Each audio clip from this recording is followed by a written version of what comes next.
Hi there, I'm here at James Suckling's Great Wines of the World event in Miami Beach in Florida, and one of the wines that stood out for me today has been 2016 Chateau d'Issan. I hope you can see the label there fairly well. I mean, it's quite an ornate gold label there. It's the 2016 vintage of that, and Chateau d'Issan is a class growth from Margaux, and I often feel that Issan is one of the, I mean, it's a fabulous old historic chateau, but I often feel it's one of the most typical, elegant, perfumed examples of a wine from Margaux, and this 2016 is doing just that. Looking at the colour, although it's getting a little dark here, I admit, it's not a particularly deep colour. It's a dark ruby, but it's a medium intensity of that. The aromas are actually quite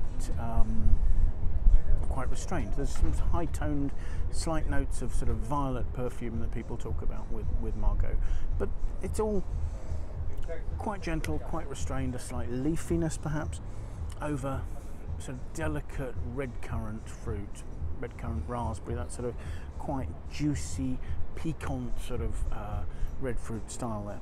But it was really on the palate that I thought this excelled, so let's have a taste.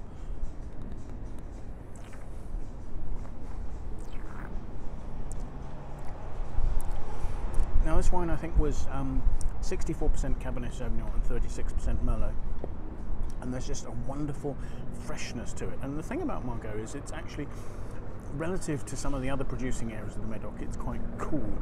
So you get this fresh, leafy, delicate, very pretty example of Cabernet Sauvignon, and that's exactly what this is giving us sort of a, not necessarily the cassis that you would see from somewhere like Saint-Julien or Pauillac, but much more a sort of a red currant freshness. But there's some spice in there, some cedary spice from the oak. It's quite well married to the fruit. The tannic structure is smooth. It's quite soft and elegant. I mean, there is some grip and there is that little bit of cedariness, but it's not imposing itself particularly much. The alcohol seems really balanced. It says it's 13%, so that would sort of make sense. It's not. Some Bordeaux's these days will be 14 and a half, but this is a really delicate and elegant expression of Margaux. I think sometimes people feel that these wines are sort of wines that can drink quite early, but actually in my experience, Issan often lives longer than you think it might, so I think this would probably be quite happy to keep for another decade or so, but it's drinking beautifully now. It's not got particularly rough edges. It's an attractive, appealing wine from the Médoc. So thank you very much for watching. I hope you find this interesting, and if you've enjoyed the video, do watch again. Bye now.